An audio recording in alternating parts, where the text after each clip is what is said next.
La radio est célébrée chaque 13 février à travers le monde comme un média universel, accessible et profondément inclusif.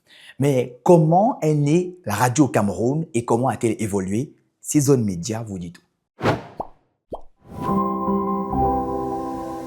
Introduite au Cameroun en 1941 à Douala en pleine Seconde Guerre mondiale, la radio camerounaise servait d'abord à diffuser les communiqués de la France libre. Baptisée Radio Douala et surnommée l'enfant de la guerre, elle lisait chaque soir les bulletins liés au conflit mondial.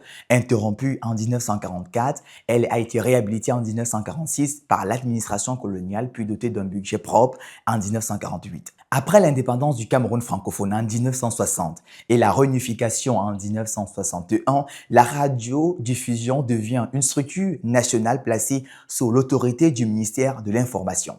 D'autres stations publiques voient progressivement le jour. Radio Yaoundé en 1955, Radio Garoua en 1958, Radio Boya en 1961, puis celle de Bamenda, de Bertoua, de Ngaoundéré, de Bolova et de Marois. Le véritable tournant intervient au début des années 90 avec la libéralisation de l'espace médiatique.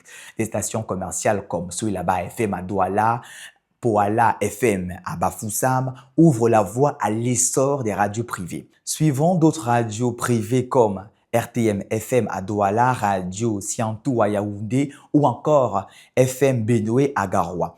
À l'ère du numérique et du streaming, la radio camerounaise poursuit sa transformation en intégrant le podcast et la diffusion en ligne pour toucher une audience élargie, y compris la diaspora. La web radio, à l'image de celle de Season Media, participe à cette nouvelle dynamique, mais face à la concurrence des réseaux sociaux et aux défis économiques du secteur. Comment préserver l'influence et la crédibilité des radios tout en innovant? La radio saura-t-elle continuer à incarner cette voix de proximité qui accompagne le quotidien depuis les années 90? Dites-nous ce que vous en pensez en commentaire et n'oubliez pas de liker, de partager et de vous abonner à Season Media pour plus de contenu.